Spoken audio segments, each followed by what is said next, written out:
ದೇವರಿಗೆ ಸ್ತೋತ್ರವಾಗಲಿ. ದೇವರು ಕೊಟ್ಟಿರುವ ವಾಕ್ಯ ಭಾಗವನ್ನು ಧ್ಯಾನಿಸೋಣ. ಯೋವಾನ್ 10:17-18 ಯಾರಾದರೂ ಒಬ್ರು ಓದ್ರಿ.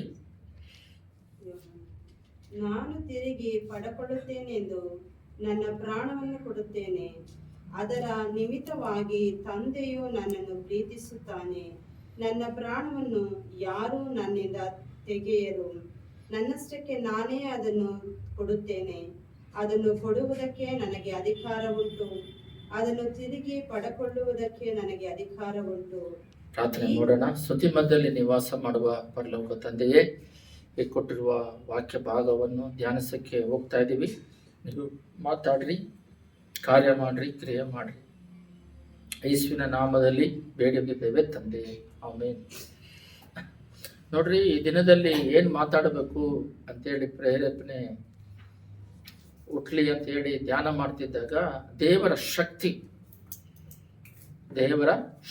ಯಾಕಂದ್ರೆ ಹೋದ ತಿಂಗಳು ಆಕ್ಸಿಡೆಂಟಲ್ಲಿ ಕಾಪಾಡಿದ ದೇವರು, ಕಾರ್ ಟೂ ವೀಲರಲ್ಲಿ ಹಿಂದ್ಗಡೆಯಿಂದ ಕಾರ್ ಬಂದು ಹೊಡೆದ್ರು ನಮಗೇನು ಆಗದಂಗೆ ಕಾಪಾಡಿದ್ದಾರೆ. ಬಿದ್ದೂರು ಯಾವ ಮೂಳೆಗಳು ಹೊಡೆದೋಗದಂಗೆ ಕಾಪಾಡಿದ್ದಾರೆ, ನಡೆಸಿದ್ದಾರೆ, ಅದ್ಭುತ ಮಾಡಿದ್ದಾರೆ.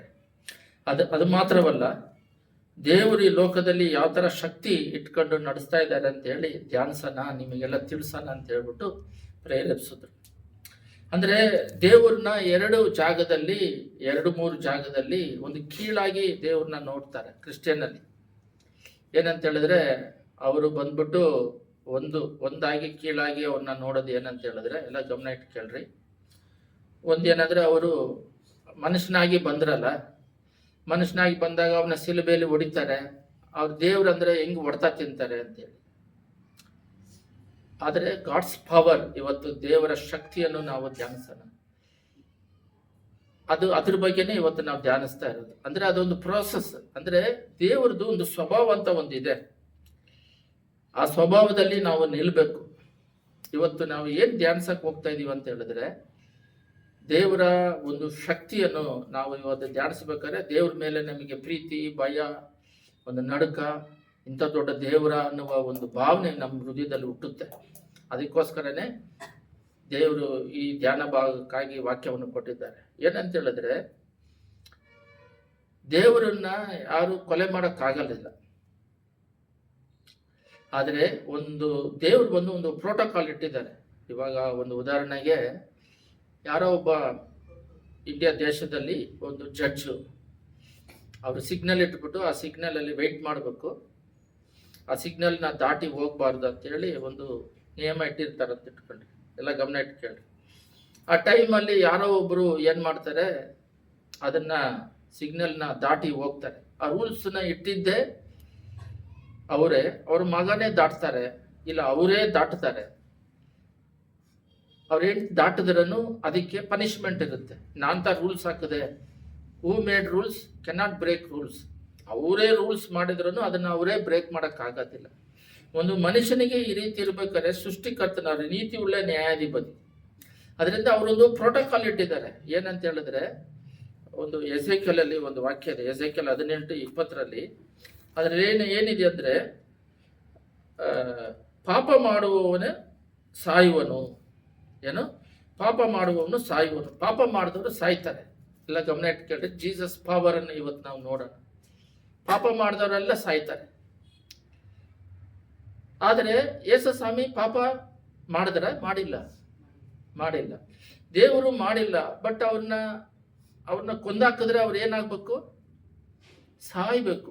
ಅವ್ರ ಪಾಪ ಇಲ್ಲದೆ ಇರೋದ್ರಿಂದನೇ ಅವರು ಎದ್ದೇಳಿದ್ರು. ಅಲ್ಲಿ ಅದೇ ಮೆಸೇಜ್ ಇವತ್ತು. ಶಕ್ತಿ.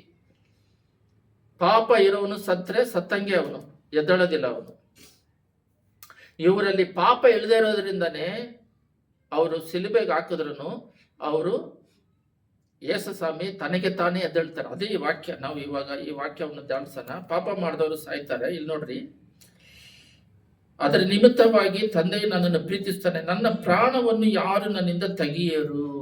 ನೋಡ್ರಿ, ನನ್ನ ಪ್ರಾಣವನ್ನು ಯಾರು ತೆಗಿಯಕ್ಕಾಗೋದಿಲ್ಲ. ನನ್ನಷ್ಟಕ್ಕೆ ನಾನೇ ಅದನ್ನು ಕೊಡುತ್ತೇನೆ, ನಾನಾಗಿ ಅದನ್ನು ಕೊಡ್ತೇನೆ. ಚೆನ್ನಾಗಿ ಗಮನ ಇಟ್ಟು ವಾಕ್ಯ ಭಾಗವನ್ನು ಕೇಳ್ರಿ. ಅದನ್ನು ಕೊಡುವುದಕ್ಕೆ ನನಗೆ ಅಧಿಕಾರ ಉಂಟು. ನನ್ನ ಪ್ರಾಣವನ್ನು ಯಾರು ತೆಗೆಯಕ್ಕಾಗಲ್ಲ, ನನ್ನಷ್ಟಿಗೆ ನಾನೇ ಕೊಡ್ತೇನೆ, ಅದನ್ನು ಯಾರು ತೆಗೆಯಕ್ಕಾಗಲ್ಲ. ಅದನ್ನು ತಿರುಗಿ ಪಡೆಕೊಳ್ಳುವ ನನಗೆ ಅಧಿಕಾರ ಉಂಟು. ಈ ಅಪ್ಪಣೆಯನ್ನು ನನ್ನ ತಂದೆಯಿಂದ ಹೊಂದಿದ್ದೇನೆ. ಎಲ್ಲ ಗಮನ ಇಟ್ಟು ಕೇಳ್ರಿ. ಇವಾಗ ಈ ತರ ಹೇಳೋ ದೇವರು ಮತ್ತೆ ಸಿಲುಬೆಯಲ್ಲಿ ಹೆಂಗ್ ಹಾಕಿದ್ರೆ ಅಂದ್ರೆ ಅದೊಂದು ಪ್ರಾಸೆಸ್. ಅದನ್ನ ನಾವಿಲ್ಲ ಅಂತ ಹೇಳ್ತಿಲ್ಲ. ಅರ್ಥ ಆಗ್ತಿಲ್ಲಲ್ಲ ಮೆಸೇಜ್? ಯೇಸು ಸ್ವಾಮಿನ ಹಿಡಿಯೋದು, ಅವರು ಗೊಲ್ಗೊಥದಲ್ಲಿ ಅವ್ರನ್ನ ಹಿಡಿಯೋದು, ಅವ್ರನ್ನ ಚಾಟಿಯಿಂದ ಹೊಡೆಯೋದು, ಅವ್ರನ್ನ ಅಲ್ಲಿಂದ ಸಿಲ್ಬೆ ಕೊಟ್ಟು ಕರ್ಕೊಂಡು ಹೋಗೋದು, ಇದೆಲ್ಲ ಪ್ರಾಸೆಸ್. ಇದಕ್ಕೆ ದೇವರು ಅನುಮತಿಸ್ತಾರೆ. ಅದನ್ನೇ ಇಲ್ಲಿ ಏನಂತಾರಂದ್ರೆ, ನನ್ನಷ್ಟಕ್ಕೆ ನಾನೇ ಅದನ್ನು ಕೊಡುತ್ತೇನೆ, ಅದನ್ನು ಕೊಡುವುದಕ್ಕೆ ನನಗೆ ಅಧಿಕಾರ ಉಂಟಾದ್ರೆ, ಅವ್ರು ಒಪ್ಪಿಸ್ತಾ ಇದ್ದಾರೆ ಅವ್ರ ಹತ್ರ. ನಾನು ಒಪ್ಪಿಸ್ತಾ ಇದ್ದೀನಿ, ನನ್ನನ್ನು ಒಪ್ಪಿಸ್ಕೊಡ್ತಾ ಇದ್ದೀನಿ ಅಂತ. ಅವ್ರು ಒಪ್ಪಿಸ್ಕೊಟ್ಟ ಮೇಲೇನೆ. ಅದು ನಿಮಗೆ ಅರ್ಥ ಆಗಿಲ್ಲ ಅಂದ್ರೆ ಬೈಬಲ್ನ ಧ್ಯಾನಿಸ್ರಿ. ಪಿಲಾತ್ ಹೇಳ್ತಾನೆ, ನಾನು ಕೇಳಿದ್ರು ನೀನು ಬಾಯಿ ಬಿಚ್ಚೋದಿಲ್ವಾ? ನಿನ್ನ ಬಿಡಿಸೋದಿಕ್ಕೆ, ನಿನ್ನನ್ನ ಕಾಪಾಡೋದಿಕ್ಕೆ, ನಿನ್ನನ್ನ ಜೀವವನ್ನು ಬಿಡಿಸೋದಿಕ್ಕೆ ನನಗೆ ಅಧಿಕಾರ ಇದೆ ಅಂದ್ರೆ, ಪರಲೋಕದಿಂದ ನಿನಗೆ ಅಧಿಕಾರ ಕೊಡದಂಗೆ ನನ್ನನ್ನ ಏನು ಮಾಡೋಕ್ಕಾಗಲ್ಲ ಅಂತ ಹೇಳ್ತಾರೆ ದೇವರು. ಅದರಿಂದ ಅದು ಒಂದು ಪ್ರೋಸೆಸ್ ಅದು. ಆದರೆ ಪಾಪ ಮಾಡಿರುವ ಪ್ರತಿಯೊಬ್ಬನಿಗೆ ಮರಣ ಇರುತ್ತೆ. ಆದರೆ ಯೇಸು ಸ್ವಾಮಿ ಏನ್ ಮಾಡ್ತಾರೆ ಅಂದ್ರೆ, ಪಾಪ ಮಾಡ್ದೇನೆ ಹೋಗಿ ಅವರು ಮರಣವನ್ನು ಸಂಧಿಸಿದಾಗ ಅವರು ಜಯಗೊಳ್ತಾರೆ. ಯಾಕಂದ್ರೆ ಅವರಲ್ಲಿ ಪಾಪ ಇಲ್ಲ. ಅದರಿಂದ ಎಲ್ಲರೂ ಹೇಳ್ತಾರೆ, ಪಾಪ ದೇವರು ಬಂದ್ಬಿಟ್ಟು ಪಾಪ ಮಾಡಿದ್ರಲ್ಲ, ಅದರಿಂದ ಅವರು ಸಿಲುಬೆಯಲ್ಲಿ ಹೊಡೆದಾಗ ಅವ್ರು ಎಬ್ಬರಿಸಿದ್ರಲ್ಲ, ನಾನು ಸತ್ರ ಎದ್ದೇಳ್ತೀನಿ ಅಂತ. ಅವರು ಪಾಪ ಮಾಡಿಲ್ಲ. ಅವರು ಪರಿಶುದ್ಧವಾದ ದೇವರು. ಪ್ರೀತಿ, ಲವ್ ಇಂದ ಅವರು ತನ್ನ ಮಕ್ಕಳಿಗೋಸ್ಕರ ಲವ್ ಇಂದ, ಆ ಥರ ಭಾಳ ಇದಾವೆ. ತಾಯಿ, ನಾನು ಒಂದು ಜಾಗದಲ್ಲಿ ನಿನ್ನೆ ಯೂಟ್ಯೂಬಲ್ಲಿ ನೋಡಿದಾಗ ಒಂದು ತಮ್ಮ ಏನೋ ನೀರಲ್ಲಿ ಸಿಕ್ಕಾಕಂತಾನೆ, ಅವ್ರ ಅಕ್ಕ ಹೋಗಿ ಹಿಡ್ಕೊಂಡು, ಹೋದ್ರೆ ನಾನು ಸಾಯ್ಬೇಕು, ತಮ್ಮ ಸಾಯ್ಬಾರ್ದು ಅಂತೇಳಿ ಅವನ್ನ ಹಿಡ್ಕೊಂಡಿರ್ತಾರೆ. ಬಹಳ ಜನ ಬಂದು ಆಮೇಲೆ ಕಾಪಾಡ್ತಾರೆ. ಇಲ್ದಿದ್ರೆ ಅವ್ರು ಹಿಡಿದೇ ಇದ್ರೆ ಅವ್ನು ಸತ್ತೋಗ್ತಿದ್ರು. ಈ ರೀತಿ ಬಹಳ ಇದಾವೆ. ಇದೇನೋ ಒಂದು ಹೇಳಿದೆ. ಈ ರೀತಿ ತಾಯಿ ತನ್ನ ಮಗಳಿಗೋಸ್ಕರ ಪ್ರಾಣ ಕೊಟ್ಟು ತ್ಯಾಗ ಮಾಡಿ ಡೆತ್ ಆಗಿರೋರು ಬಹಳ ಜನ ಇದ್ದಾರೆ. ಅದಕ್ಕೋಸ್ಕರ ಅವರ ಪ್ರೀತಿ, ಅದು ಲವ್ ಅಂದ್ರೆ ಅದಕ್ಕೆ ಮಿತಿ ಇಲ್ಲದ ಲವ್ ಇರೋದ್ರಿಂದ, ನಮ್ಮ ಮೇಲೆ ನಮ್ಮನ್ನು ಸೃಷ್ಟಿ ಮಾಡಿರೋದ್ರಿಂದ ಅವರು ಇಳಿದು ಬಂದು ಪ್ರಾಣ ಕೊಟ್ಟು, ಪಾಪದಿಂದ ಸತ್ರೆ ನರಕಕ್ಕೆ ಹೋಗ್ತಾರೆ ಮಕ್ಕಳು. ಅದರಿಂದ ನಾವು ಹೇಗಾದ್ರೂ ಮಾಡಿ ಬಿಡಿಸಿ ಅವ್ರನ್ನ ನಮ್ಮ ಜೊತೆಗೆ ಇಟ್ಕೊಳ್ಳೋಣ ಅಂತೇಳಿ ಅವರು ಪ್ರಾಣ ತ್ಯಾಗ ಮಾಡಿದ್ರು. ಅದು ಅವ್ರ ಲವ್ವಿಗೆ ಹೋಗುತ್ತೆ. ಇಲ್ಲಿ ನಾವು ಧ್ಯಾನ ಭಾಗಕ್ಕೆ ಏನ್ ತಗೊಂಡಿದೀವಿ ಅಂತ ಹೇಳಿದ್ರೆ, ಅವರ ಪವರ್, ಅವರ ಶಕ್ತಿ. ದೇವರನ್ನ ಒಂದು ತಗ್ಗಿಸುವಿಕೆಯಿಂದ ನೋಡ್ತಾರೆ. ಅವ್ರೇನ್ ಮನುಷ್ಯರಾಗಿ ಬಂದ್ರು, ಅವ್ರನ್ನ ಸಿಲುಬೆಯಲ್ಲಿ ಹಾಕಿದ್ರು. ಯಾಕೆ ಪಕ್ಕದಾಗಿರೋ ಕೇಳ್ತಾನಲ್ಲ ಕಳ್ಳ, ನೀನು ನಿಜವಾದ ದೇವರಾದ್ರೆ ನೀನು ಕಾಪಾಡ್ಕೊ ಅಂತ. ಇದನ್ನೆಲ್ಲ ಧ್ಯಾನಿಸ್ತಾ ಇರ್ಬೇಕಾದ್ರೆ ನನಗೆ ಒಂದು ಹೃದಯದಲ್ಲಿ ಬಂದಿದ್ದು ಏನಂತ ಹೇಳಿದ್ರೆ, ಲೋಕ 23:46 ಕೂಡ ಒಂದು ವಾಕ್ಯ ಇದೆ. ಅದರಲ್ಲಿ ಏನಿದೆ ಅಂತ ಹೇಳಿದ್ರೆ, ಲೋಕದಲ್ಲಿ 23:46 ಇದೆ ನೋಡ್ರಿ. ಆಮೇಲೆ ಯೇಸು, ತಂದೆಯೇ, ನನ್ನ ಆತ್ಮನು ನಿನ್ನ ಕೈಗೆ ಒಪ್ಪಿಸಿಕೊಡುತ್ತಾನೆ ಎಂದು ಮಹಾಧ್ವನಿಯಿಂದ ಕೂಗಿದನು. ಇದನ್ನು ಹೇಳಿ ಮೇಲೆ ಪ್ರಾಣ ಬಿಟ್ಟನು. ಅಂದ್ರೆ ನನ್ನ ಆತ್ಮವನ್ನು ನಿನಗೆ ಕೊಡುತ್ತಾನೆ. ಅದೇ ವಾಕ್ಯಲ್ಲಿ ಯೋವನಲ್ಲಿ ಇರೋದು. ಧ್ಯಾನಿಸ್ತಾ ಇದೀವಲ್ಲ 10, 17, 18 ಅವರಾಗಿ ಅವ್ರು ಕೊಡ್ತಾರೆ. ಅದನ್ನ ಅವರು ಸಾಯ್ದ ಹಂಗೆ ಇರ್ಬೇಕಂದ್ರೂ, ಅವ್ರು ಓಡಿದ್ರೂ ಹಂಗೆ ಇರ್ಬೋದು. ಆ ಕಳ್ಳ ಕೇಳ್ತಾನೆ, ನೀನು ನಿಜವಾದ ದೇವರಾಗಿದ್ರೆ ನಿನ್ನನ್ನು ಕಾಪಾಡ್ಕೊಂಡು ನನ್ನ ಕಾಪಾಡ್ಕೊಂತ. ದೇವರಲ್ಲಿ ಆತ್ಮಿಕದಲ್ಲಿ ಬೆಳೀತಾ ಬೆಳೀತಾ ನಮಗೆ ಗೊತ್ತಾಗಿದ್ದು ಏನಂತ ಹೇಳಿದ್ರೆ, ಎಲ್ಲ ಗಮನ ಇಟ್ಟು ಕೇಳ್ರಿ, ದೇವರ ಸ್ವಭಾವ ಅಂತ ಒಂದಿದೆ. ಆ ಸ್ವಭಾವ ದೇವ್ ನಂಬುದವರಿಗೆ ಆ ಸ್ವಭಾವ ಇರಬೇಕು. ಸೈತಾನ ಸ್ವಭಾವ ಅಂತ ಸ್ವಲ್ಪ ಇದಾವೆ. ಆ ಸ್ವಭಾವ ದೇವ್ರ ಮಕ್ಕಳಲ್ಲಿ ಇರಬಾರ್ದು. ಎಕ್ಸಾಂಪಲ್, ಸಿಲುಬೆ ಮೇಲೆ ಅವರು ನೇತಾಡ್ತಾ ಇರ್ತಾರೆ. ಅವಮಾನವಾಗಿ ಅವರು ಅದರಲ್ಲಿ ಅವಮಾನ ಚಿಹ್ನೆಯಾಗಿ ನಿಂತಿರ್ತಾರೆ. ಅವರು ಆಮೇಲೆ ಆ ಅವಮಾನಕ್ಕೆ ಬದಲಾಗಿ ಅವ್ರು ರಾಜನಾಗಿ ಬಂದು ಎಲ್ಲರನ್ನ ನ್ಯಾಯ ತೀರಿಸ್ತಾರೆ. ಓಕೆ, ಅವರೊಂದು ಚಿಕ್ಕ ಒಂದು ಬಟ್ಟೆ ಇಲ್ಲದೆ ಒಬ್ಬರು ರೋಡಲ್ಲಿ ಲೇಡೀಸು ಜೆಂಟ್ಸ್ ಇದ್ದಾಗಲೇ ಅವರಿಗೆ ಸ್ವಲ್ಪ ನಾಚಿಕೆ ಆಗುತ್ತೆ. ಅವರು ಬರೀ ನಿಕ್ಕರಲ್ಲಿ ಆ ಸಿಲುಬೆಯಲ್ಲಿ ಪ್ರಾಣತ್ಯಾಗ ಮಾಡ್ತಾರೆ. ಅಂದ್ರೆ ಅವರು ಒಳ್ಳೆತನದಿಂದ ಕೆಟ್ಟದ್ದನ್ನು ಜಯಿಸ್ತಾ ಇದ್ದಾರೆ. ಅದರಿಂದ ನಾವು ಒಳ್ಳೆತನದಲ್ಲಿ ಇದ್ದಾಗ ನಮಗೆ ಅವಮಾನಗಳು, ನಿಂದೆಗಳು, ಬಾಧೆಗಳು ಬಂದಾಗಲೂ ಅದನ್ನ ಸಹಿಸಬೇಕು. ಮತ್ತೆ 5:10 ಕೂಡ ಇದೆ, ದೇವ್ರ ನಿಮಿತ್ತವಾಗಿ ನಿಮ್ಮನ್ನ ಕೆಟ್ಟ ಮಾತಾಡಿ ನಿಮ್ಮನ್ನ ಹಿಂಸೆ ಪಡಿಸಿದ್ರೆ ಸಂತೋಷ ಪಡ್ರಿ, ಪರಲೋಕದಲ್ಲಿ ಇದೆ ಅಂತೆಲ್ಲ ಹೇಳ್ತಾರೆ. ಅದರಿಂದ ದೇವರ ಸ್ವಭಾವ ಅಂತ ಇದೆ. ಅದರಲ್ಲಿ ಬಹಳ ಮಿತಿಯಾದದ್ದು ಲವ್ ಅಂತಿದೆ. ಎರಡನೇದು ಸಮಾಧಾನ ಅಂತ ಒಂದಿದೆ. ಎಲ್ಲ ಗಮನ ಇಟ್ಟು ಕೇಳ್ರಿ. ಸಮಾಧಾನ ಅಂತಿದೆ ಒಂದಿದೆ. ದೇವರು ನಮಗೆ ಸಮಾಧಾನ ಕೊಡ್ತಾರೆ. ಮತ್ತೆ ಆ ಪ್ರೀತಿಯಿಂದ ನಾವು ಪಾಪ ಮಾಡಿದರೆ ಅದನ್ನ ಹಳೆ ಪಾಪನೆಲ್ಲ ಕ್ಷಮಿಸ್ತಾರೆ. ಮತ್ತೆ ಪಾಪ ಮಾಡದೇ ಇರೋದಕ್ಕೆ ಪರಿಶುದ್ಧಾತ್ಮನು ಕೊಡ್ತಾರೆ. ಆಮೇಲೆ ಪಾಪಗಳು ಮಾಡ್ತಾನೆ ಅದು ಬಂದು ನಮ್ಮನ್ನ ಹೇಗಾದ್ರೂ ಮಾಡಿ ಪಾಪ ಮಾಡಿಸಿ ನರಕಕ್ಕೆ ಕರ್ಕೊಂಡು ಹೋಗ್ತಾ ಇದ್ರೆ ಅದು ಹೋಲಿ ಸ್ಪಿರಿಟ್ ಕಳಿಸಿ ಪ್ರಾರ್ಥನೆ ವಾಕ್ಯದಿಂದ ಸಭೆ ಕೊಟ್ಟು ನಮ್ಮನ್ನ ಬಲಪಡಿಸ್ತಾರೆ. ಈ ರೀತಿ ಬಲಪಡಿಸಿ ನಮಗೆ ಪರಲೋಕ ರಾಜ್ಯವನ್ನು ಇಟ್ಟಿದ್ದಾರೆ. ಈ ರೀತಿ ದೇವರ ಸ್ವಭಾವಗಳು ಬಹಳ ಇದ್ದಾವೆ. ಅದರಲ್ಲಿ ನಮಗೆ ಸಮಾಧಾನ ಕೊಡ್ತಾರೆ ಅಂತ ಹೇಳಿದೆ. Knowledge, wisdom. ಅದಕ್ಕೆ ಮುಂಚೆ ಎಲ್ಲ ದೇವ್ರ ನಮ್ದವರಿಗೆ ಬೈಬಲ್ ಓದೋರಿಗೆ ನಾಲೆಡ್ಜ್ ಆಟೋಮೆಟಿಕ್ ಆಗಿ ಬಂದ್ಬಿಡುತ್ತೆ. ಯಾಕಂದ್ರೆ ಬೈಬಲ್ ಬಂದು ದೇವರ ಜ್ಞಾನ, ಅವರ ಶಕ್ತಿ, ಜ್ಞಾನ ಬರುತ್ತದೆ. ಜ್ಞಾನ ಅಂತ ಹೇಳ್ತಾರೆ. ಕನ್ನಡದಲ್ಲೂ ಇಂಗ್ಲಿಷಲ್ಲೂ ಎರಡಿದೆ. ಒಂದು ನಾಲೆಡ್ಜ್ ಇದೆ, ವಿಸ್ಡಮ್ ಇದೆ. ನಾಲೆಡ್ಜ್ ಎಲ್ಲರಿಗಿದೆ, ಬಟ್ ದೇವ್ರ ನಮ್ದರ ಮಕ್ಕಳಿಗೆ ವಿಸ್ಡಮ್ ಅಂತ ಕೊಡ್ತಾರೆ. ಬುದ್ಧಿ ಉಳ್ಳ ಸ್ತ್ರೀ ಕುಟುಂಬವನ್ನು ಕಟ್ತಾರೆ ಅಂದ್ರೆ ಜ್ಞಾನ ಕೊಡ್ತಾರೆ. ತಿಳುವಳಿಕೆ, ಬುದ್ಧಿ ಅಂತೆಲ್ಲ ಇದೆ ಕನ್ನಡದಲ್ಲಿ. ಜ್ಞಾನ ಬೇರೆ, ವಿಸ್ಡಮ್ ಬೇರೆ. ವಿಸ್ಡಮ್ಗೆ ಜ್ಞಾನ ಅಂತಾರೆ, ನಾಲೆಡ್ಜ್ಗೆ ಬುದ್ಧಿ ಅಂತ ಹೇಳ್ತಾರೆ, ತಿಳುವಳಿಕೆ ಅಂತ ಹೇಳ್ತಾರೆ ಕನ್ನಡದಲ್ಲಿ.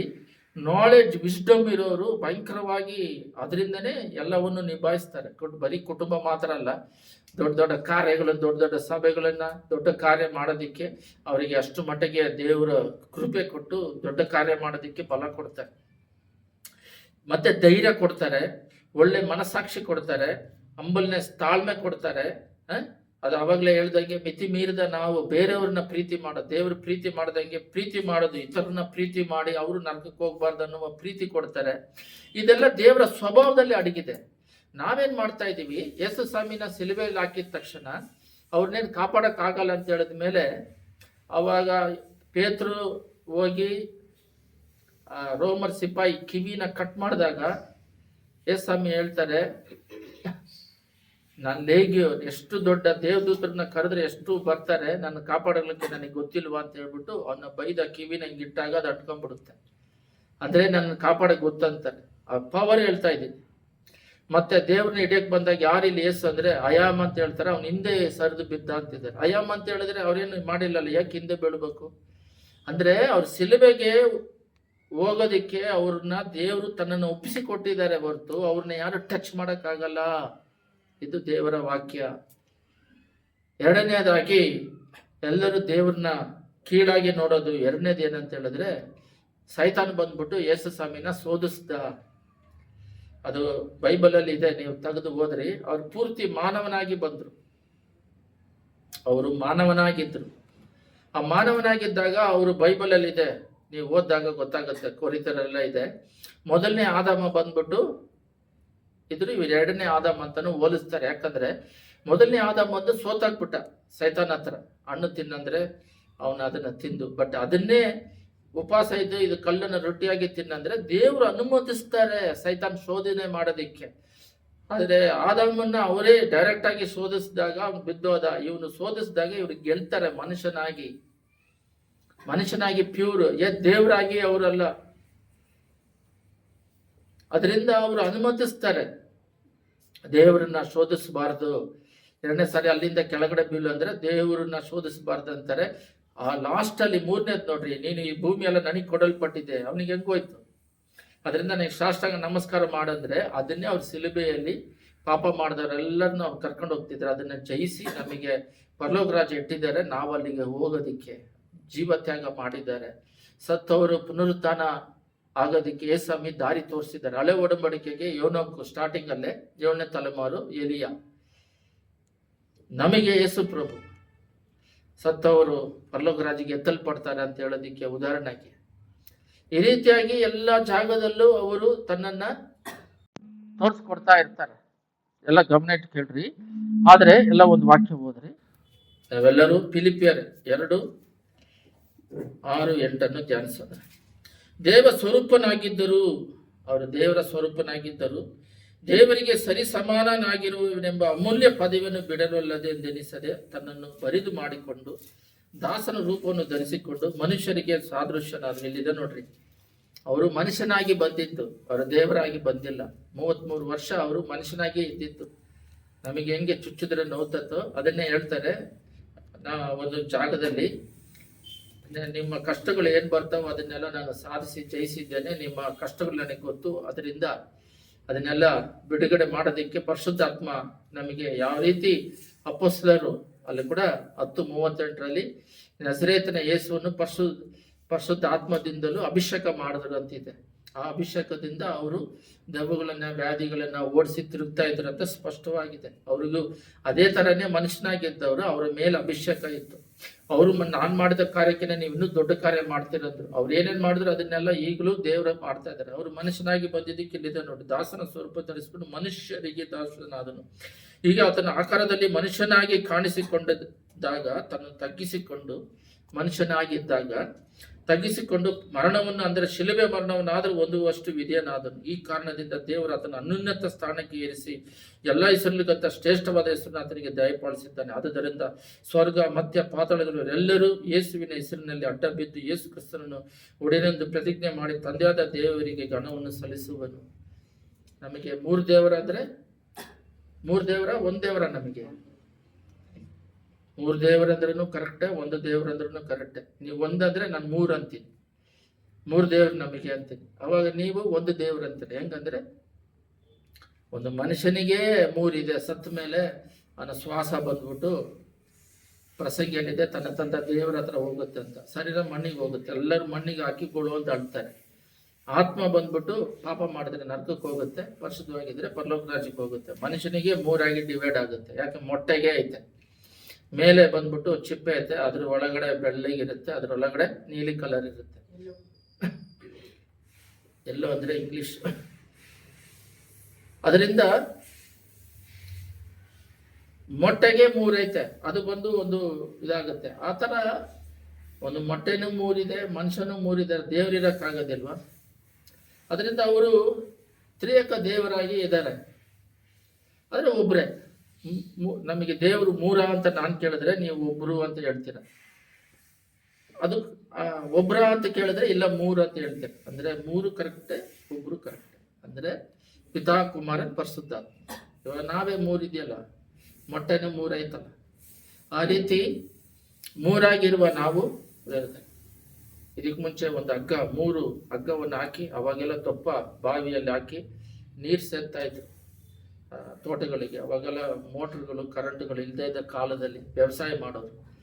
ಅವಾಗ ಯಾರೋ ಒಬ್ರು ತೊಪ್ಪ ಹಗ್ಗಗಳು ಇವಾಗಲೂ ಇದೆ. ಎದಕ್ಕಾದ್ರೂ ಈ ರಥಗಳು ದೊಡ್ಡ ದೊಡ್ಡ ಕಾರ್ಯಗಳಿಗೆ ಅದನ್ನ ಮೂರಾಗಿ ಸಪ್ರೇಟ್ ಆಗಿ ಮೂರು ಹಗ್ಗನ ಮೂರಾಗಿ ಸೇರಿಸಿ ಅದನ್ನ ಒಟ್ಟಿಗೆ ಮಾಡಿರ್ತಾರೆ. ಅದನ್ನ ಇದು ಒಂದ್ ಹಗ್ಗ ಅಂತ ಕೇಳಿದ್ರೆ ಅದನ್ನ ಮೂರಾಗಿ ಬಿಡಿಸ್ಬಿಟ್ಟು ಮೂರ್ ಹಗ್ಗ ಅಂತಾರೆ. ಮೂರ್ ಹಗ್ಗನ ಅಂದ್ರೆ ಕೂಡಿಸ್ಬಿಟ್ಟು ಒಂದಂತಾರೆ. ಆ ರೀತಿ ದೇವರು ಬಂದು ಇರ್ತಾರೆ. ಆದ್ರೆ ಇಲ್ಲಿ ದೇವರು ಶಕ್ತಿ ಏನಂತ ಹೇಳಿದ್ರೆ ಅವ್ರನ್ನ ಸೈತಾನ್ ಬಂದು ಟಚ್ ಮಾಡಕ್ ಆಗೋದಿಲ್ಲ, ಮನುಷ್ಯರು ಅವ್ರನ್ನ ಟಚ್ ಮಾಡಕ್ ಆಗೋದಿಲ್ಲ.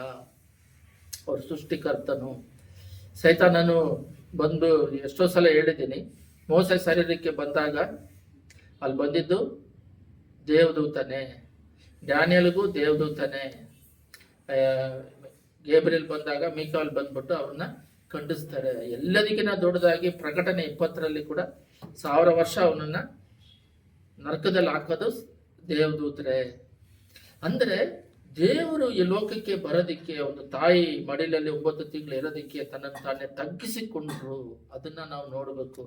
ಈ ತಗ್ಗಿಸಿಕೊಳ್ಳುವ ಸ್ವಭಾವಗಳು ನಮ್ಮಲ್ಲಿ ಇರಬೇಕು.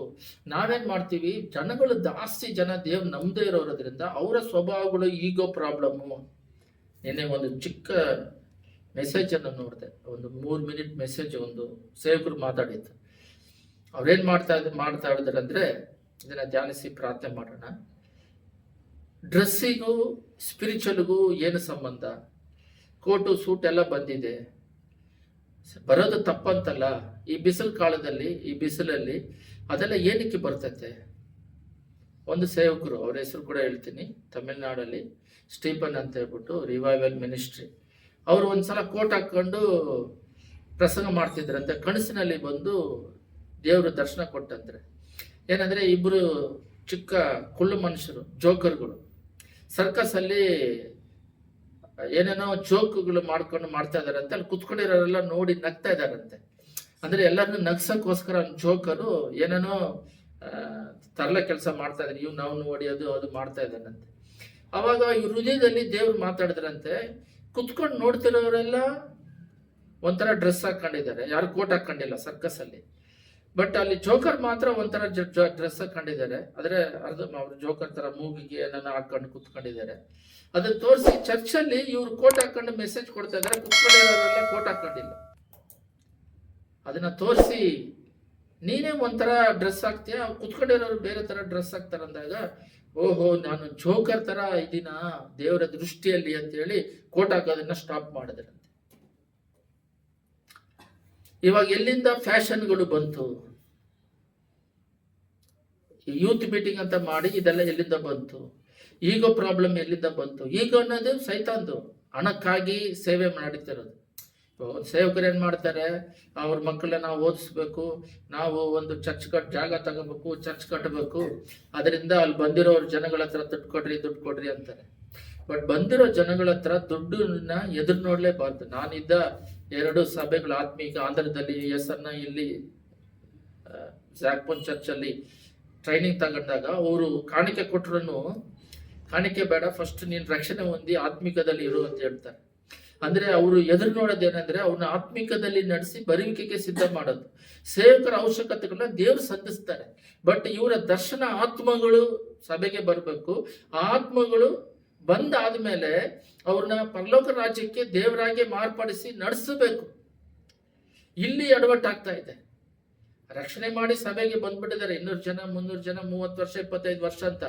ಆದ್ರೆ ಅವ್ರ ಫ್ಯಾಮಿಲಿಗಳಲ್ಲಿ ಹೋಗಿ ಮಾತಾಡಿದಾಗ ಅತ್ತೆ ಮಾವ ಜಗಳ, ಮಕ್ಕಳಿಗೆ ಜಗಳ, ಅಂದ್ರೆ ಅಲ್ಲಿ ಸಮಾಧಾನ ಇಲ್ಲ, ಪರಿಶುದ್ಧತೆ ಇಲ್ಲ, ತಾಳ್ಮೆ ಇಲ್ಲ, ಸಹಿಸಿಕೊಳ್ಳುವುದಕ್ಕೆಲ್ಲ, ಗಂಡ ಹೆಂಡತಿಯಲ್ಲಿ ಒಂದು ಟ್ಯಾಂಕ್ಸು ಒಂದು ಸಾರಿ ಈ ತರ ಇಲ್ಲ, ಅಹಂಕಾರ ಗರ್ವಗಳು, ಇವೆಲ್ಲ ಸೈತಾನ ಸ್ವಭಾವಗಳು. ಯೇಸುಸ್ವಾಮಿ ಮಕ್ಕಳೇ, ಮತ್ತು ಬರುವಿಕೆಗೆ ಯೇಸುಸ್ವಾಮಿ ಸ್ವಭಾವ ಇಲ್ಲ. ಮತ್ತೆ ಯೇಸುಸ್ವಾಮಿ ಸಿಲುಬೆಯಲ್ಲಿ ಪ್ರಾಣ ಕೊಟ್ಟು ಅವ್ರ ಶಕ್ತಿಯನ್ನು ತೋರಿಸಿ ಬಿಡುಗಡೆ ಮಾಡಿದ್ದಕ್ಕೆ ಏನ್ ಕಾರಣ? ಏನ್ ಬೇಷ್ಟತನ ಆಯ್ತು? ದೇವ್ರ ಭೂಲೋಕಕ್ಕೆ ಬರ್ಬೇಕಾಗಿರ್ಲಿಲ್ಲ, ಅವ್ರು ಮನುಷ್ಯನಾಗಿ ಬಂದ್ರು. ಇವಾಗ ಬಂದು ಅವ್ರನ್ನ ಸೈತಾನನು ಏನ್ ಮಾಡಕ್ಕಾಗಲ್ಲ, ದೇವ್ರು ಅವರು ಮರಣ ಹೊಂದೋದಿಕ್ಕಾಗಲ್ಲ. ಅವ್ರು ಹೇಳ್ತಾರೆ ಪಾಪದ ಸಂಬಳ ಮರಣ. ಮನುಷ್ಯನಿಗೆ ಪಾಪ ಇರೋದ್ರಿಂದ ಅವ್ರು ಮರಣ ಹೊಂದುತ್ತಾನೆ. ಅವ್ರು ಪಾಪ ಮಾಡಿಲ್ಲ. ಪಾಪ ಮಾಡಿದ್ದು ಅವ್ರು ಮರಣ ಹೊಂದಿದ್ರೆ ಅವ್ರು ಎದ್ದಳಕ್ ಆಗ್ತಿರ್ಲಿಲ್ಲ. ಅರ್ಥ ಆಗ್ತಿಲ್ಲ ನಿಮಗೆ? ಅದೇ ಮರಣ ಹೊಂದಿದ್ರೆ ಎದ್ದಳಕ್ ಆಗಲ್ಲ. ಇವರು ಪಾಪ ಅಂದ್ರೆ ಇವರಿಗೆ ಏನಂತಾನೆ ಗೊತ್ತಿಲ್ಲ. ಇವರು ಪರಿಶುದ್ಧವಂತರು, ಅದರಿಂದ ಇವ್ರನ್ನ ಕತ್ತಲೆ ಹಿಡಿಯಕ್ ಆಗ್ತಾ ಇಲ್ಲ. ಅದರಿಂದ ಇವ್ರು ಏನ್ ಮಾಡ್ತಾರೆ, ತನ್ನಿಗೆ ತಾನೇ ಪ್ರಾಣ ಕೊಟ್ಟು, ಹಳೆ 4000 ವರ್ಷಗಳ ಹಿಂದೆ ಮೇಲ್ ಪಾತಾಳ ಕೆಳಗ್ ಪಾತಾಳ ಇತ್ತು, ಅವ್ರನ್ನೆಲ್ಲ ಕರ್ಕೊಂಡು ಪ್ಯಾರಡೈಸಿಗೆ ಹೋದ್ರು. ಪೇತ್ರದಲ್ಲಿದೆ. ಮತ್ತೆ ನಮಗೆ ಈಗ ಇವತ್ತು ನನಗೆ ಕೂಡ ಪರದೇಶಲ್ಲಿ ಇರ್ತಾರೆ ಅಂತ ಹೇಳಿದ್ರು. ನಾವೆಲ್ಲ ಪರದೇಶದಲ್ಲಿ ವಿಶ್ರಾಂತಿಯಲ್ಲಿ ಇರ್ತೀವಿ. ಅದೇನೋ ಸುಳ್ಳು ಕಥೆಗಳು ಇರ್ತಾರೆ. ಬೈಬಲ್ ಏನಿದೆ ಅದನ್ನೇ ನಾವು ನಂಬಬೇಕು, ಯಾರು ಹೇಳೋದೆಲ್ಲ ನಂಬಾರ್ದು. ಅಲ್ಲಿ ಪ್ಯಾರಡೈಸ್ ಅಲ್ಲಿ ಇರ್ತಾರೆ. ಅವರು ದೆವ್ವವಾಗಿ, ಮನುಷ್ಯ ಅವರು ಸತ್ತೋದವ್ರು ದೆವ್ವವಾಗಿ ಬರ್ತಾರೆ. ಅದೆಲ್ಲ ದೆವ್ವ ಬಂದ್ಬಿಟ್ಟು ಅವ್ರ ಆಕಾರದಲ್ಲಿ ಬರ್ತಾನೆ, ಬಟ್ ಅವ್ರು ಬರಕ್ ಆಗೋದಿಲ್ಲ. ಈ ರೀತಿಯಾಗಿ ಅವರು ಹಳೆ 4000 ವರ್ಷಗಳ ಹಿಂದೆ ಇದ್ದ ಪಾಪಗಳನ್ನೆಲ್ಲ ಕ್ಷಮಿಸಿದ್ರು. ಅವ್ರನ್ನ ಪ್ಯಾರಡೈಸಿಗೆ ಕರ್ಕೊಂಡವ್ರು ಮೇಲ್ಪಾತಾಳದಿಂದ. ಇವಾಗ ನಮ್ಮ ಪಾಪಗಳಿಂದ ಸಾಯ್ಬೇಕಾಗಿರೋ ನಮಗೆ ಆ ಪಾಪದಿಂದ ಬಿಡುಗಡೆ ಮಾಡಿದ್ರು. ಅದನ್ನ ಜಯಿಸೋದಿಕ್ಕೆ ಪರಿಶುದ್ಧಾತ್ಮ ಕೊಟ್ಟಿದ್ದಾರೆ. ನಮ್ಮ ಕೆಲಸ ಏನಂದ್ರೆ ಪಾಪವನ್ನು ಜಯಿಸೋದೇ ಕ್ರೈಸ್ತ ಜೀವನ. ಇದರಲ್ಲೇ ಓಡಬೇಕು. ಇದು ಊಟ, ಬಟ್ಟೆ, ಓದೋದು, ಕೆಲಸ ಇವೆಲ್ಲ ಸೆಕೆಂಡ್ರಿ. ಇವೆಲ್ಲ ಇದೆಯೋ ಇಲ್ವೋ, ಕ್ರೈಸ್ತರ ಜೀವನ ಅಂತ ಹೇಳಿದ್ರೆ ಪಾಪವನ್ನು ಜಯಿಸ್ಕೊಂಡು ಜೀವಿಸೋದೇ ಕ್ರೈಸ್ತರ ಜೀವನ. ಇದಕ್ಕೆ ಹೋಲಿ ಸ್ಪಿರಿಟ್ ಸಹಾಯ ಮಾಡ್ತಾರೆ, ಇದರಲ್ಲಿ ಪರಲೋಕ ರಾಜ್ಯ ಹೋಗೋದಿಕ್ಕೆ. ಈ ರೀತಿಯಾಗಿ ದೇವರು ಸಾಯದೇ ಬಾರದು. ಅವರು ಸಿಲುಬೆಯಲ್ಲಿ ಸತ್ತರು, ಅವ್ರ ಮಗುವಾಗೇ ಹುಟ್ಟಬಾರದು. ಅವರು 9 ತಿಂಗಳು ಅವ್ರ ತಾಯಿಯಲ್ಲಿ ತನ್ನನ್ನು ಪರಲೋಕದಲ್ಲಿರುವ ದೇವರು ಅದರಲ್ಲಿ ಅಡಗಿಸಿಕೊಂಡು 9 ತಿಂಗಳು ಆ ತಾಯಿ ಹೊಟ್ಟೆ ಒಳಗಡೆ ಅಡಗಿಸಿಕೊಂಡು ಅವರು ಮಾಮೂಲಿ ಮನುಷ್ಯನಾಗಿ ಹುಟ್ಟಿದ್ರು. ಇಷ್ಟೆಲ್ಲ ತ್ಯಾಗ ಮಾಡಿ, ಇಷ್ಟೆಲ್ಲ ಪ್ರಾಣ ತ್ಯಾಗ ಮಾಡಿ, ಇಷ್ಟು ಜೀವ ಕೊಟ್ಟಿದ್ದು ಏನಕ್ಕಂತ ಹೇಳಿದ್ರೆ ಈ ರೀತಿ ಸಭೆ ಸ್ಥಾಪಿಸಿ.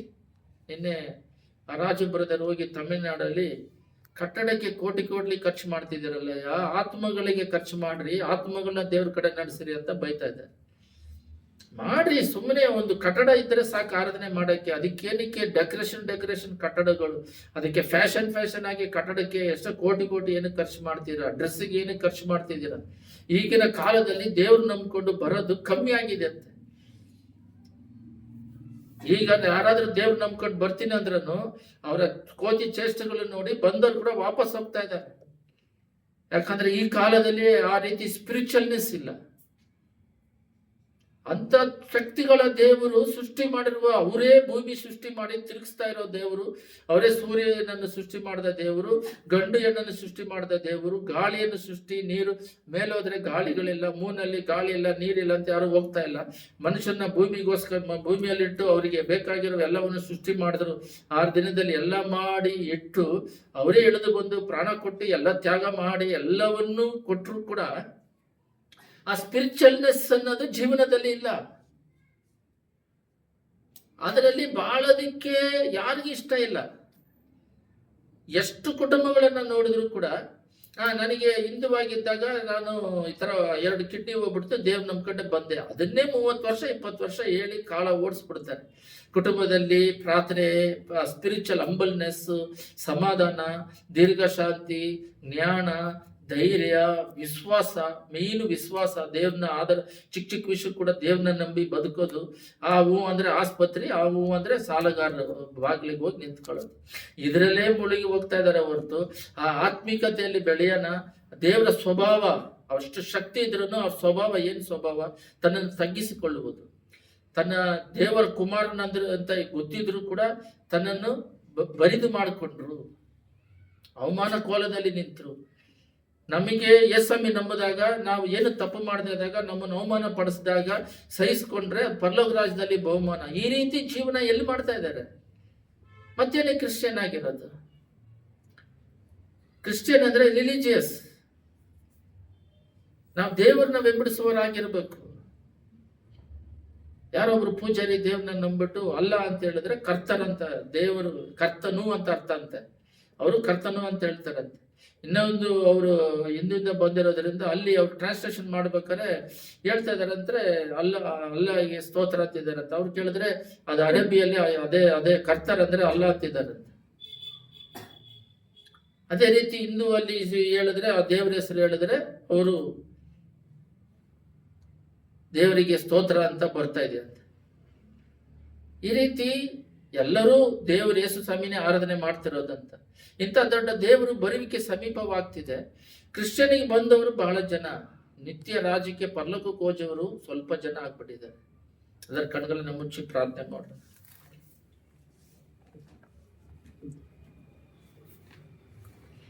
ಸುತಿಮದಲ್ಲಿ ನಿವಾಸ ಮಾಡುವ ಪರಲೋಕ ತಂದೆಯೇ, ನೀನು ಬಹಳ ಶಕ್ತಿಗಳ ದೇವರು. ಸೈತಾನಲ್ಲ, ಅವನು ಒಂದು ದೇವದೂತ. ನೀವು ಸೃಷ್ಟಿ ಮಾಡಿರೋರು. ಮನುಷ್ಯನು ನೀವು ಸೃಷ್ಟಿ ಮಾಡಿರೋರು. ಭೂಮಿ ನೀವು ಸೃಷ್ಟಿ ಮಾಡಿರೋರು. ನೀವು ಯಾವಾಗಲೂ ಇರುವಂಥವ್ರು. ಈ ಭೂಮಿನ ಅಳಿಸಿ ಮತ್ತೆ ಕೂಡ ಹೊಸ ಭೂಮಿನ ಮಾಡುವಂಥವ್ರು. ನಮಗೆ ಆಯುಸ್ಸು ಇಷ್ಟೇ ಅಂತ ನೀವು ಇಟ್ಟಿರೋರು. ಆರೋಗ್ಯ ಆಯುಸ್ಸು ಕೊಡೋರು ನೀವೇ. ನಾವು ಸತ್ತರೆ ನಾವು ಎದ್ದು ಬರೋಕ್ಕಾಗಲ್ಲ. ನೀವು ಸೃಷ್ಟಿಕರ್ತನು. ಪಾಪ ಇಲ್ದಿರೋದ್ರಿಂದ ಸತ್ಯತೆ. ನೀವು ಬಹಳ ಶಕ್ತಿಗಳ ದೇವರು. ನಿಮ್ಮನ್ನು ಯಾರು ಟಚ್ ಮಾಡೋಕ್ಕಾಗೋದಿಲ್ಲ. ನೀವಾಗಿ ಒಪ್ಪಿಕೊಂಡು ಪ್ರೀತಿಯಿಂದ ಈ ಭೂಮಿಗೆ ಇಳಿದು ಬಂದ್ರಿ. ತನ್ನೊಬ್ಬನೇ ಮಗನನ್ನು ಎಲ್ಲರೂ ಕೆಟ್ಟು ಹೋಗದ ಹಾಗೆ ನಿತ್ಯ ಜೀವ ಪಡಿಬೇಕಂತ ಮಗನನ್ನು ಕಳಿಸಿಕೊಟ್ಟು ನೀವು ಒಪ್ಪಿಕೊಂಡು ಮನುಷ್ಯ ಸಾದೃಶ್ಯವನ್ನು ಧರಿಸಿಕೊಂಡು ಬಂದ್ರಿ. ನೀವಾಗಿ ಒಪ್ಪಿಸಿಕೊಟ್ರಿ ಮರಣಕ್ಕೆ. ಪರಿಶುದ್ಧಾತ್ಮ ಕೊಟ್ರಿ. ಇಲ್ಲದಿದ್ರೆ ಏನು ಮಾಡೋಕ್ಕಾಗೋದಿಲ್ಲ. ಸೈತಾನನ್ನು ಶೋಧನೆ ಮಾಡೋಕ್ಕೆ ಒಪ್ಪಿಸಿಕೊಟ್ರಿ. ಯೇಸು ಸ್ವಾಮಿ ಸಲ್ವಾರಿ ಸಿಲುವೆಯಲ್ಲಿ ರಕ್ತ ಸುರಿಯಲ್ಪಟ್ಟು ಪ್ರಾಣ ಬಿಟ್ಟರು. ಅದು ಪ್ರೋಸೆಸ್. ಆದರೆ ನೀವು ಒಪ್ಪಿಸಿಕೊಟ್ರೆ ಮಾತ್ರ ಅವನ್ನ ನಿಮ್ಮನ್ನ ಮುಳ್ಳು ಕಿರೀಟ ಇಡೋದಿಕ್ಕೆ, ಚಾಟಿಯಿಂದ ಹೊಡಿಯೋದಿಕ್ಕೆ, ಶಿಲುಬೆಗೆ ಹಾಕೋದಿಕ್ಕೆ. ಆದರೆ ಪ್ರಾಣ ತೆಗೆಯಕ್ಕಾಗಿಲ್ಲ. ನೀವಾಗಿ ನನ್ನ ಪ್ರಾಣವನ್ನು ಒಪ್ಪಿಸಿಕೊಟ್ರಿ. ಎಷ್ಟು ದೊಡ್ಡ ದೇವರು. ನಿಮಗೆ ಮರಣವಿಲ್ಲ. ನೀವು ಯಾವಾಗಲೂ ಆದಿ ಅಂದವಾಗಿದ್ದೀರಾ. ಶಕ್ತಿಗಳ ದೇವರಾಗಿದ್ದೀರಾ. ಆದಿ ಅಂದವಾಗಿದ್ದೀರಾ. ನಿಮ್ಮನ್ನ ಯಾರು ಏನು ಮಾಡೋಕ್ಕಾಗೋದಿಲ್ಲ. ಯೇಸುವೇ, ಪರಿಪೂರ್ಣವಾದ ದೇವರು, ಪರಿಶುದ್ಧವಾದ ದೇವರು. ನಿಮ್ಮ ಸ್ವಭಾವಗಳು ನಮ್ಮ ಮನುಷ್ಯರಲ್ಲಿ ಇರಬೇಕು. ಆದರೆ ದೇವರ ಮಕ್ಕಳಿಗೆ ನಿಮ್ಮ ಸ್ವಭಾವಗಳು ಪಾಪ ಅಂತ ಸೈತಾನನ್ನು ಬೋಧಿಸಿ, ಈ ತಾಳ್ಮೆಯನ್ನು ಸಹಿಸಿಕೊಳ್ಳುವುದನ್ನು ಪಾಪ ಅಂತ ಬೋಧಿಸಿ, ಎಮ್ಮೆಗಳು ಜನಗಳು ನೋಡಿದ್ರೆ ಹೀಯಾಳಿಸ್ತಾರೆ, ಅವಮಾನ ಪಡಿಸ್ತಾರೆ ಅಂತ ತನ್ನಂತಾನೇ ಹೆಚ್ಚಿಸಿಕೊಂಡು ದೇವ್ರನ್ನ ಬಿಟ್ಟು ದೂರ ಬರೋದು. ಮನುಷ್ಯರು ಅವಮಾನ ಪಡಿಸಿದ್ರು. ದೇವ್ರನ್ನ ಬಿಟ್ಟು ದೂರ ಬರದ ಹಾಗೆ ದೇವ್ರನ್ನ ಮೆಚ್ಚಿಸಿ ನಿತ್ಯ ರಾಜ್ಯಕ್ಕೆ ಬರೋದಕ್ಕೆ ಇಲ್ಲಿ ಕೂಡಿ ಬಂದ್ರೆ ಪ್ರತಿಯೊಬ್ಬರಿಗೂ ಸಹಾಯ ಮಾಡಬೇಕಾಗಿ ಬೇಡಿಕೊಳ್ಳುತ್ತಿದ್ದೇವೆ. ದೇವರ ರಾಜ್ಯ ಕಟ್ಟಲ್ಪಡಲಿ. ಯೇಸುವಿನ ನಾಮದಲ್ಲಿ ಬೇಡಿದ್ದೇವೆ ತಂದೆಯೇ. ಆಮೆನ್.